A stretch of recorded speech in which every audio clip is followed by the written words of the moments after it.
યાર્ડમાં ભીષણ આગ લાગી છે। ખજોદ ડમ્પિંગ સાઇટમાં ફરી આગ લાગી છે। ભભૂકી આગને લઈને થોડા દિવસ પહેલા પણ આગ પર કાબુ મેળવવા પ્રયાસ કરવામાં આવ્યા હતા। હાલમાં આગ પર કાબુ મેળવવામાં ફાયર વિભાગને 3 થી 4 દિવસ લાગ્યા હોવાની જાણકારી છે। જ્યારે ત્યારે આગ લાગી હતી ત્યારે 3 થી 4 દિવસનો સમય થઈ ગયો હતો। ડમ્પિંગ યાર્ડમાં લાગેલી આગના ધુમાડા દૂર દૂર સુધી દેખાઈ રહ્યા છે। 8 જેટલા ફાયર ફાઇટર ઘટના સ્થળે ડમ્પિંગ યાર્ડમાં છે। આગ લાગી છે ત્યાં 5 કિલોમીટર દૂરથી તેના ધુમાડા જે છે તે જોવા મળી રહ્યા છે। તો ફરી એક વખત 50 દિવસની અંદર બીજી વખત આગ લાગી છે। એક્સક્લુઝિવ દ્રશ્યો આપ જોઈ રહ્યા છો। ડમ્પિંગ સાઇટમાં આગ લાગવાને કારણે દૂર દૂરથી ધુમાડાના ગોટે ગોટા જે છે તે જોવા મળી રહ્યા છે। અંદાજિત 4 થી 5 કિલોમીટર દૂર હોવા છતાં પણ લોકોને આના ધુમાડા જે છે તે જોવા મળી રહ્યા છે। કેટલાક વિસ્તારમાં તો આ ધુમાડા વાદળ સ્વરૂપે આવી ગયા હોય તે પ્રમાણેના પણ સ્થાનિકો તરફથી જાણકારી આપવામાં આવી રહી છે। ખજોદ ડમ્પિંગ યાર્ડની અંદર આ બીજી વખતની જે આગ છે છેલ્લા 50 દિવસની તેને લઈને લોકોની ચિંતા વધી ગઈ છે, કારણ કે વારંવાર પ્રદૂષણને લઈને સામનો કરવો પડી રહ્યો છે। સ્વાસ્થ્ય પર તેની અસર પડી રહી છે। આ પહેલા જ્યારે આગ લાગી હતી ત્યારે પણ વધુ દિવસો જે લાગી ગયા હતા આગને કાબૂમાં લેવા માટે, કારણ કે કેટલાક વિસ્તારોની અંદર જે આખું ડમ્પિંગ સાઇટ છે ત્યાં આગળ આગ પર કાબૂ મેળવવા માટે પાણી છાંટવામાં આવે છે। પાણી છાંટ્યા બાદ થોડા સમયમાં ફરી એક વખત આગ પ્રજ્વલિત થઈ જાય છે। જેટલો સામાન લાગતો હતો કે હવે કાબૂમાં છે આગને કારણે તે ફરી પ્રજ્વલિત થઈ જાય છે।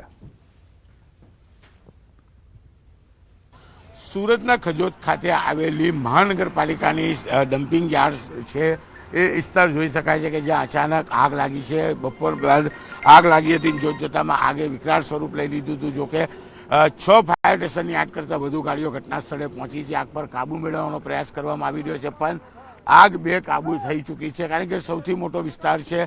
3 કિલોમીટર વિસ્તારમાં આખો ડમ્પિંગ યાર્ડ આવ્યું છે। તમામ ગાડીઓ જે ડમ્પિંગ યાર્ડમાં છે તેને બહાર કાઢવાની કામગીરી શરૂ કરી દેવામાં આવી છે। ખાસ કરીને જે પ્રકારે આગ લાગી છે સુરતના 5 કિલોમીટર દૂરથી આ આગની જ્વાળાઓ કહી શકાય, તેમના ધુમાડા જે કહી શકાય, જેમાં જેને લઈને એક ભયનો માહોલ ફેલાયો છે। દ્રશ્ય સીધા જોઈ શકાય છે। આ ડમ્પિંગ યાર્ડની તમામ ગાડીઓને બહાર કાઢવાની કામગીરી શરૂ કરી છે। ફાયરની 8 કરતાં વધુ ગાડીઓ અલગ અલગ જગ્યા પરથી પાણીનો મારો કરી રહી છે, પણ આગ કાબૂમાં આવતી નથી। કહી શકાય કે કચરા કૌભાંડને લઈને મહાનગરપાલિકામાં થોડા દિવસ પહેલા વિવાદ શરૂ થયો હતો અને આ વિવાદ થયા બાદ અહીંયા આગ લાગી હતી। 3 દિવસ કરતાં વધુ સમય લાગ્યો હતો આગ પર કાબુ મેળવતા। ફાયર વિભાગ સતત આગ પર કાબુ મેળવવાનો પ્રયાસ કરી રહી હતી, કારણ કે જે ડમ્પિંગ સાઇટ છે તેની બાજુમાંથી મેટ્રો અને તેની બાજુમાં ડાયમંડ બુશ આવેલું છે, અને જે પ્રકારે કાળા ધુમાડા છે તે ઉપર જઈ રહ્યા છે, એટલે કે આ વિસ્તાર કહી શકાય કે એરપોર્ટ ઓથોરિટીમાં આવતો તેની મોટાભાગની ફ્લાઇટો પસાર થતી હોય, એટલે કે સૌથી મોટી સમસ્યા એરપોર્ટને થાય એવી છે, જેને લઈને ફાયર વિભાગે પાણીનો મારો શરૂ કર્યો છે। પણ કહી શકાય ડમ્પિંગ યાર્ડમાં કપડુંથી લઈ પ્લાસ્ટિકને કચરો એટલી હદે છે કે આગ પર કાબુ મેળવવા ફાયર વિભાગ માટે મુશ્કેલ છે। દ્રશ્ય સીધા જોઈ શકાય છે કે જે જગ્યા પરથી ગાડીઓ આવી રહી છે ત્યાં આગ લાગી છે, ત્યાં પાણી મારી રહ્યા છે, તો બીજી બાજુનો છેડો છે કે જ્યાં આગ લાગી રહી છે, એટલે કે કે બાજુ પાણી મારવું તે ફાયર વિભાગને સમજવું મુશ્કેલ પડી રહ્યું છે। અને જે ધુમાડા છે તે કાળા ધુમાડા કેટલી ઊંચાઈ સુધી પહોંચ્યા છે। સમગ્ર વિસ્તારમાં એક ડરનો માહોલ છે। સુરત શહેરમાં જે પ્રકારે ધુમાડા દેખાઈ રહ્યા છે, એટલે કે 5-7 કિલોમીટર દૂરથી દેખાઈ રહેલા ધુમાડાને લઈને લોકોમાં ડરનો માહોલ છે। કહી શકાય કે કચરા કૌભાંડ બાદ મહાનગરની આજ કચરાની ડમ્પિંગ સાઇટ ઉપર આગ લાગી હતી। 3 દિવસ જેટલો સમય લાગ્યો હતો આગ પર કાબુ મેળવતા, અને ફરી એક વખત આજે આગ લાગી છે ત્યારે જોવાનું રહ્યું આગ ક્યારે કાબુમાં આવે છે।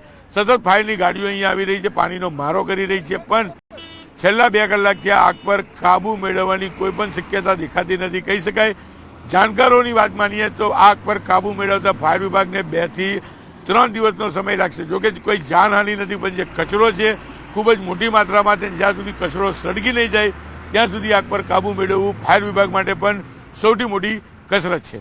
કેમેરામેન જીગર ગુગલ સાથે કીર્તેશ પટેલ, ન્યૂઝ 18 ગુજરાતી, સુરત।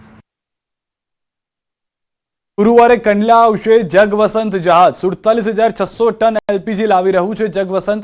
26 માર્ચે કંડલા આવશે એલપીજી ભરેલું જહાજ। પાઇનગેસ નામનું જહાજ ન્યૂ મેંગલોર બંદર પર જશે। પાઇનગેસ જહાજ 27 માર્ચે સવારે આવશે।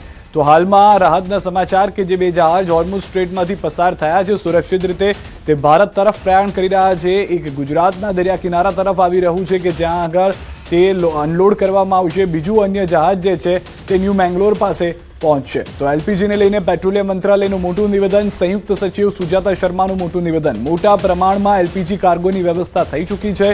ક્રૂડ ગેસનો પૂરતો જથ્થો છે, એલપીજી એલએનજીનો પૂરતો જથ્થો ઉપલબ્ધ છે, એલપીજીની સ્થિતિમાં પણ સુધારો દેખાશે. અમે કમર્શિયલ સપ્લાય વધારી જ દીધા છે તેવી પણ વાત કરવામાં આવી છે. एलपीजी के अंदर 21 तारीख को भारत सरकार ने ऑर्डर इशू करते हुए कमर्शियल एलपीजी का एलोकेशन लगभग 50% तक बढ़ा दिया है.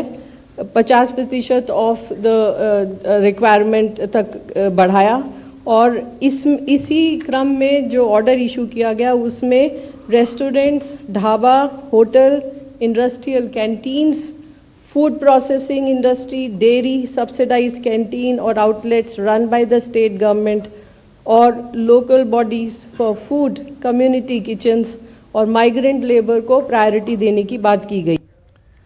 એક તરફ સમગ્ર વિશ્વમાં યુદ્ધની કટોકટીની અસર જોવા મળી રહી છે, ત્યારે સુરતમાં ઇંધણ માફિયાઓ બેફામ થયા છે. કામરેજના પરબા ગામે ગેસના બાટલાનું ગેરકાયદેસર કૌભાંડ સામે આવ્યું છે. એક તરફ રાજ્યભરમાં ઘરગથ્થુ અને કમર્શિયલ ગેસની અછત હોવાની વાતો થઈ રહી છે, ત્યારે ઓમ ઇન્ડસ્ટ્રીયલમાં ઘરગથ્થુ અને કમર્શિયલ ગેસની ખુલ્લેઆમ કાળાબજારી થઈ રહી છે.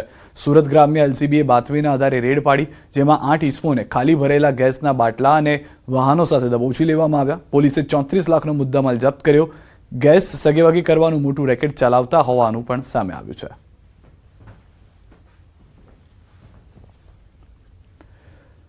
મિડલ ઇસ્ટમાં ચાલી રહેલા યુદ્ધની અસર સુરતના ઉદ્યોગ પર પડી છે. સુરતના વણાટ ઉદ્યોગ બંધ થવાને આરે છે. રાંધણ ગેસના મળતા 15% કારીગરો વતન તરફ વળી ગયા છે. આ તરફ ક્રૂડ ઓઇલમાંથી વણાટ ઉદ્યોગનું ફાઇબર અને યાન બને છે, અને યાનમાંથી કપડું બનતું હોવાથી ઉદ્યોગકારોને હાલાકી પડી રહી છે. બીજી તરફ યાનમાં પણ વધારો થતા વિવર્સોની ચિંતા વધી છે. ઘણા ઉદ્યોગ બંધ થવાની કગાર પર છે અને 1 મહિનો ઉદ્યોગ બંધ કરવો પડે તેવી સ્થિતિ છે. જો આ ઉદ્યોગ બંધ કરવામાં આવે તો 12 લાખ લોકોની રોજીરોટી પર અસર થાય તેવી શક્યતાઓ છે. અત્યારે જે પરિસ્થિતિ છે, ખાસ કરીને એક તો 15% કારીગરોનો અમારી પાસે ઓલરેડી ઘટ હતી, અને જે રીતે અત્યારે યુદ્ધ લાંબુ ચાલી રહ્યું છે, બીજા 15% કારીગરો પલાયન થઈ રહ્યા છે. એનું કારણ છે કે જે રીતે ગેસના બાટલાના ભાવ વધી રહ્યા છે અને ગેસના બાટલા મળતા પણ નથી. આની માટે અમે અગાઉ પણ રજૂઆત કરેલી હતી કે આના ઉપર કોઈ એક અવેરનેસ પ્રોગ્રામ થવો જોઈએ કે આપણી પાસે કેટલો પૂરતો ગેસનો પુરવઠો છે, આ જાહેરાત થવી જોઈએ, જેથી કરીને કોઈ અફરાતફરી ન થાય.